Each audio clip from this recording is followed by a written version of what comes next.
आप देख रहे हैं हमारी खास पेशकश। अगर अभी चुनाव हो तो ब्रेक के पहले हमने आपको बताया आंध्र प्रदेश की क्या तस्वीर बन रही है। अब बात करेंगे कर्नाटक की। कर्नाटक में लोकसभा की 28 सीटें हैं। यहां कांग्रेस के सामने विधानसभा का प्रदर्शन दोहराने की चुनौती है। वहीं येदियुरप्पा की वापसी के बाद बीजेपी में उत्साह दिखता तो है, लेकिन फायदा कितना होगा? कर्नाटक में बीजेपी को मोदी की लहर का भी भरोसा है। सर्वे के नतीजों पर आते हैं।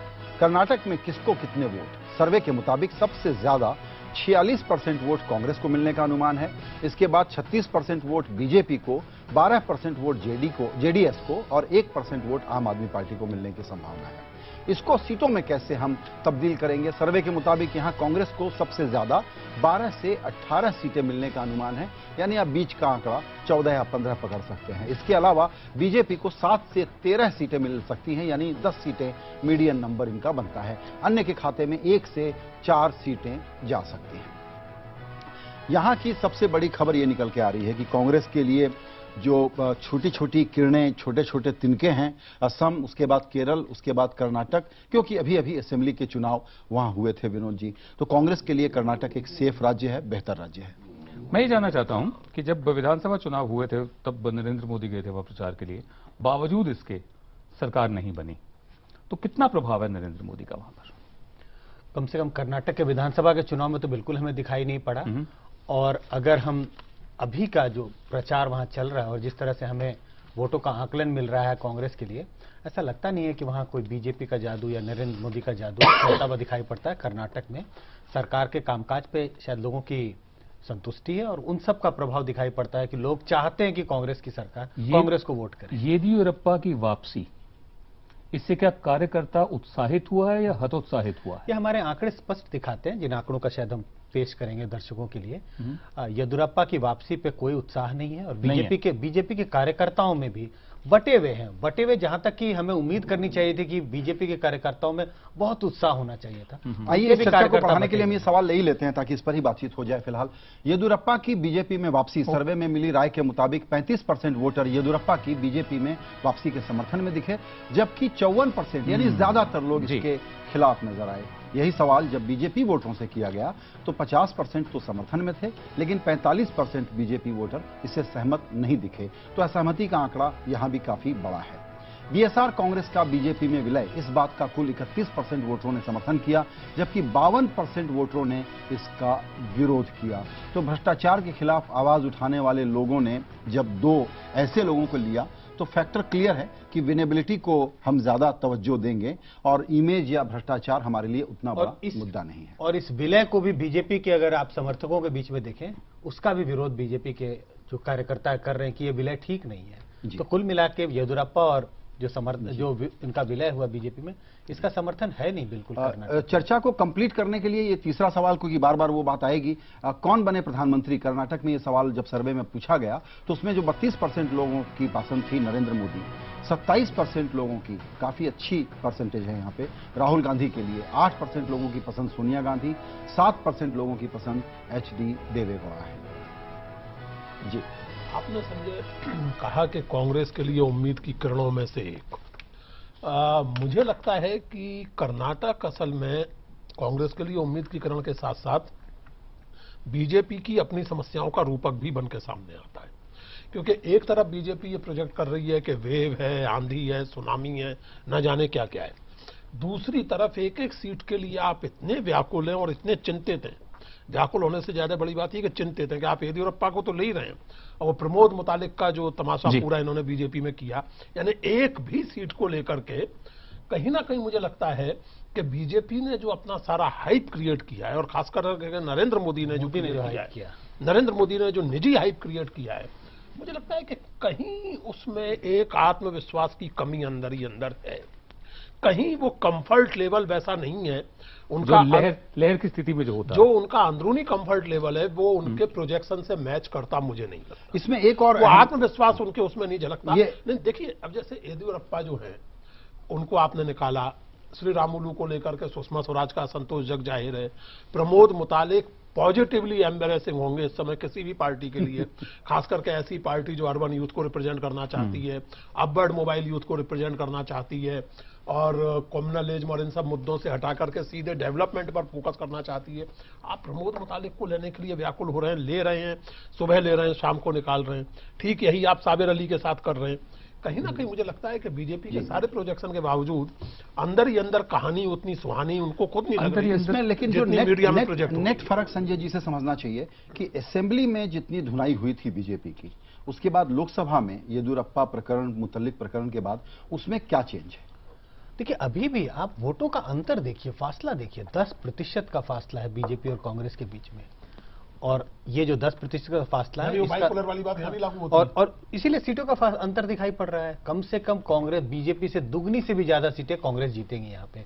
तो ये बहुत बड़ा फासला है, वोटों का प्रतिशत भी और सीटों का। संजय, मैं जानना चाहता हूं कि क्या, जैसे पुरुषोत्तम अग्रवाल कह रहे हैं कि आत्मविश्वास की कमी दिख रही है, आत्मविश्वास की इस कमी को क्या क्लब 160 से जोड़कर देखा जा सकता है?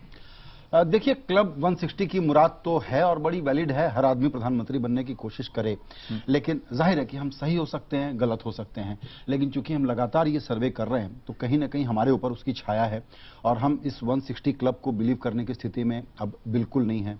180 को भी बिलीव करना मुश्किल हो रहा है, जिस प्रकार के नंबर आ रहे हैं, जो उड़ीसा में दिख रहा है, जो आंध्र में दिख रहा है, जो यूपी में दिख रहा है, जो बिहार में दिख रहा है। तो कर्नाटक, केरल, असम और भी एक आध राज्य, ये सब मिल करके 160 क्लब की मुराद पूरी करेंगे, इसकी संभावना मेरे तय कम है। नहीं, जो लोग बीजेपी में हैं, जिनमें आत्मविश्वास की कमी जो है, क्लब 160 चाहते हैं, हाँ, मतलब नहीं, उसका वो कितना हावी है क्लब 160? नहीं, मुझे नहीं लगता अगर उसमें आत्मविश्वास की कमी है तो। नहीं, आत्मविश्वास की कमी तो देखिए, मुझे लगता है अच्छे से अच्छे विनर को ये अंडर कॉन्फिडेंट रहना चाहिए। कॉम्प्लेसेंसी में उसकी मौत निश्चित रूप से हो सकती है। मुझे ये लगता है कि कर्नाटक के मामले में जो उनके लोकल फैक्टर हैं, वहां पर एक बात और ध्यान देने की है, जिस पर रामचंद्रन साहब प्रकाश डालेंगे। कर्नाटक ने हमेशा नेशनल मूड के खिलाफ वोट किया है, आज तक का ट्रेंड है। इस बार वो नहीं होगा क्योंकि नहीं, नेशनल मूड है मोदी के पक्ष में, लेकिन कर्नाटक में नहीं है। कर्नाटक बिल्कुल देश के मूड के खिलाफ है। नहीं, देखिए, यहां पर एक एडवांटेज जो कांग्रेस को है वो ये है कि वो अभी अभी उन्होंने सरकार में आए हैं पिछले साल, और जो मोमेंटम सिद्धरामैया का रहा है, डोंट फॉरगेट, वो भी बैकवर्ड क्लास के लीडर हैं। जिस तरीके से उन्होंने पिछले 9 महीने 10 महीने काम किया है, उससे कांग्रेस की छवि बढ़ी है वहां पर, और वो बार बार कॉन्ट्रास्ट करते हैं बीएस येदियुरप्पा के साथ, और जो करप्शन उनके टाइम पे वहां था, इसके साथ कंपेयर कर रहे हैं। अब वहां की परसेंटेज जो आपने खुद बताया, 10% का अंतर है इस वक्त जी। ये आगे बढ़ते बढ़ते थोड़ा ज्यादा भी हो सकता है, थोड़ा कम भी हो सकता है। मेरे ख्याल में आखिरकार लोगों ने जरूर ये तय कर लिया है कि वो सेंटर के साथ जाएंगे और वो वोट करेंगे कांग्रेस के लिए, भले ही कांग्रेस में आए। इसमें एक सब प्लॉट और इमर्ज हो रहा है। पुष्पेश जी, आपका कमेंट चाहूंगा। केरल में लोकल मुख्यमंत्री अच्छा कर रहा है, वो रिफ्लेक्ट हो रहा है आंकड़े में। कर्नाटक में कांग्रेस का मुख्यमंत्री अच्छा कर रहा है, वो भी आंकड़े में रिफ्लेक्ट हो रहा है। जो हमने डिटेल के सर्वे किए हैं उसमें भी सिद्धारमैया की पॉपुलैरिटी बहुत ज्यादा है। कहीं शायद ये हम कह सकते हैं कि कांग्रेस पार्टी ने सबक लिया है और अब अपने मुख्यमंत्रियों को थोड़ा फ्री हैंड दे रही है, काम करने दे रही है। ये कांग्रेस ने सबक लिया है या बीजेपी ने सबक नहीं सीखा है, इसके बीच की मेरे ख्याल में बात है कि जो चर्चा हम कर रहे थे कि आंध्र प्रदेश में कांग्रेस ने कैसे हारागिरी की है, तो क्या भाजपा की कर्नाटक के संदर्भ में विनाशकाली विपरीत बुद्धि है कि वो पहला दक्षिण भारतीय राज्य था जहां उसने अपना खाता खोला था। जिस व्यक्ति ने उनका बंटाधार किया, उसको वापस गले लगाने के लिए वो विवश हुए, तो क्या इसका खामियाजा वो नहीं भुगत रहे? और एक और सवाल मेरे मन में कुल बुलाता है कि कर्नाटक में जो कुछ कर रही है उसका बाकी देश में क्या प्रभाव पड़ेगा? जो उदाहरण पुरुषोत्तम भाई दे रहे थे कि क्या लोग ये सोचने को विवश नहीं होंगे कि एक कर्नाटक में कोई लहर नहीं है, आंध्र में कोई लहर नहीं है, और यहाँ लोग जो चुनाव देश की, जिसे हम मान के चल रहे हैं कि ये मूड मोदी के पक्ष में, ये शायद जरूरी नहीं कि वो मूड है, मगर जो मानकर चल रहे हैं इस बात फॉर आर्ग्यूमेंट सेक, उसके विपरीत भी लोग वोट देने को तैयार है कि कांग्रेस की सरकार न बने, हम तो कांग्रेस के पक्ष में ही वोट देंगे।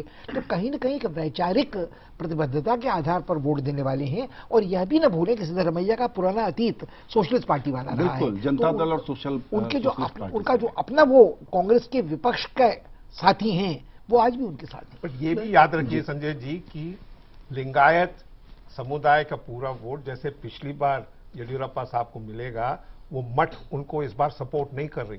तो ये कोई भरोसा नहीं है कि वो उतनी सीट ले आएंगे जैसे पिछली बार ले आए। Plus corruption is a factor उनके खिलाफ। जो बात आपने कही कि किसी भी विनर को अंडर कॉन्फिडेंट नहीं दिखना चाहिए, अंडर कॉन्फिडेंस दिखना चाहिए और कॉम्प्लिसेंसी से बचना चाहिए। आपके हिसाब से शायद भाजपा ये रणनीति अपना रही है, लेकिन इस पॉलिटिकल गेम में जो कुछ आप कर्नाटक में कर रहे हैं वो आपके राष्ट्रीय प्रोजेक्शंस और दावों के खिलाफ जा रहे हैं। बिल्कुल सही बात है।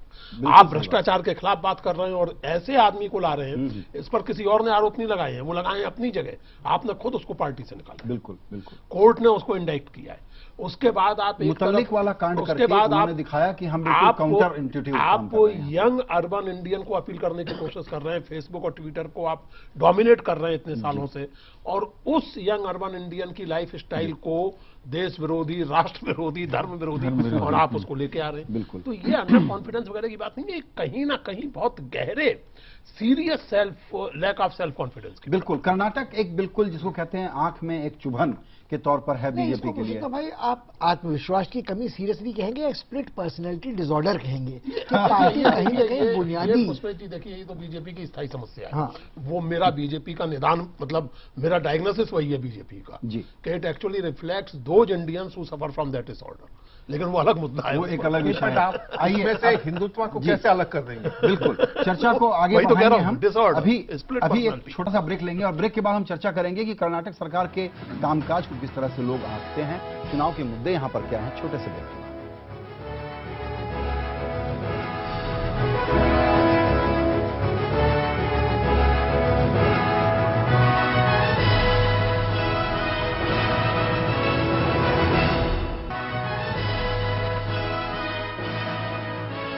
ब्रेक के बाद आपका फिर स्वागत है। आप देख रहे हैं हमारी खास पेशकश। अगर अभी चुनाव हो तो IBN 7 के लिए CSDS का ये सर्वे, कर्नाटक में सर्वे के दौरान राज्य सरकार के कामकाज पर हमने जो राय ली वो बताते हैं। 57% लोग राज्य सरकार के कामकाज से संतुष्ट थे, जबकि 33% लोग केंद्र सरकार के काम से संतुष्ट नजर आए। यानी असंतुष्ट लोगों की संख्या केंद्र सरकार के मामले में यहां भी 66% है, जो नेशनल एवरेज हमारे सारे राज्यों के सर्वे में आया है। संजय जी, दक्षिण भारत के 4 राज्यों की आज जो हमने तस्वीर सामने रखी है, उसमें सबसे बड़ा ट्रेंड या सबसे बड़ी खबर क्या इमर्ज हो रही है? बस मोटी मोटी खबर, 2 राज्यों में क्षेत्रीय पार्टियां, आंध्र प्रदेश और तमिलनाडु में, और 2 राज्यों में कांग्रेस अच्छा करती हुई दिखाई पड़ रही है, केरल और कर्नाटक। पुरुषोत्तम जी, इसमें कोई एक्स फैक्टर क्या हो सकता है जो ये सर्वे को पलट दे? नहीं, इसमें एक्स फैक्टर मुझे फ्रैंकली इस समय कुछ नहीं लग रहा। और जहां तक केरल का सवाल है, उसमें हम ये भी ध्यान रखें कि केरल में कांग्रेस का मतलब कांग्रेस नहीं है। केरल में वो एक पूरा फ्रंट है जिसमें तमाम छोटी छोटी पार्टियां हैं। तो ये सर्वे फिर से एक बार इस बात को अंडरलाइन करता है कि अब जो हिंदुस्तान में पॉलिटिकल पावर का केंद्र है या उसकी जो ग्रेविटी है, वो शिफ्ट पूरी तरह हो चुकी है। यानी अब आंध्र भी जो है कांग्रेस स्टेट नहीं है, और कर्नाटक भी उस तरह बीजेपी स्टेट नहीं है या कांग्रेस स्टेट है अभी। लेकिन ये जो क्षेत्रीय दलों का उभार है और क्षेत्रीय दलों का जो महत्व है, ये सबसे महत्वपूर्ण खबर है। बिल्कुल। पुष्पेश जी, आंध्र प्रदेश और कर्नाटक आंध्र प्रदेश और तमिलनाडु एक बास्केट का केस है, और केरल और कर्नाटक एक बास्केट का केस। कर्नाटक को छोड़ दें तो कांग्रेस पूरे देश में बास्केट केस है। साउथ इंडिया एक्सपर्टीज, रामचंद्रन साहब, आपके लिए इस सर्वे के मुताबिक जो एक बड़ी खबर या बड़ा ट्रेंड टू वॉच क्या निकला? तमिलनाडु से निकल रहा है, आंध्र प्रदेश से निकल रहा है? सबसे पहले तो तमिलनाडु से निकल रहा है, क्योंकि गठबंधन बीजेपी पहली बार वहां बनी है और उसमें से उनको एक सीट तो मिलेगा ही, ये उम्मीद है। अगर ब्रेक थ्रू एक बार आपका तमिलनाडु में हो जाता है, वहां भी 39 सीट्स कोई कम सीट्स नहीं है। आंध्र प्रदेश का सिग्निफिकेंस ये है कि आप अपने राज्य में तो बीजेपी को एनिमी देखते हैं, पर आप बाहर उनके साथ गठबंधन करने के लिए तैयार हैं। अब चंद्रबाबू नायडू मेरे ख्याल में बहुत ही अच्छा कर रहे हैं सीमांध्र रीजन में जी, और कुछ उनके वोट्स यहां भी हैं। तो आखिरकार अगर देखेंगे तो अगर बीजेपी को 20 सीट भी मिल जाएं आउट ऑफ 130 दक्षिण तो भारत बड़ी से, बात है। तो मेरे ख्याल में काफी विनोद जी, है। यहाँ के लिए पर्सन टू वॉच जयललिता है। आप क्या समझते हैं, जयललिता आगे क्या करेंगी? जयललिता का तो बता दी, जैसे जिक्र चल रहा था कुमार कितकर साहब से, लेकिन मैं इतना बता दूं कि आज का जो सर्वे है दक्षिण भारतीय राज्यों का, उसको देखकर स्पष्ट है कि अभी दिल्ली दूर है। अभी दिल्ली दूर है। कल जो सर्वे होगा उसमें दिल्ली कितनी नजदीक आती है, ये कल देखेंगे। ये हम देखेंगे, कल हम आपको बताएंगे दक्षिण भारत की जो तस्वीर आज हमने आपको बताई, उसके बाद बुधवार को दिखाएंगे उन 4 राज्यों की तस्वीर जो बीजेपी के लिए बेहद अहम है। ये हैं गुजरात, मध्य प्रदेश, छत्तीसगढ़ और महाराष्ट्र। इन राज्यों से मिले नतीजे बुधवार को रात 8 बजे से हमारे साथ IBN 7 पर देखिए। इस चर्चा में शामिल होने के लिए सभी मेहमानों का बहुत शुक्रिया।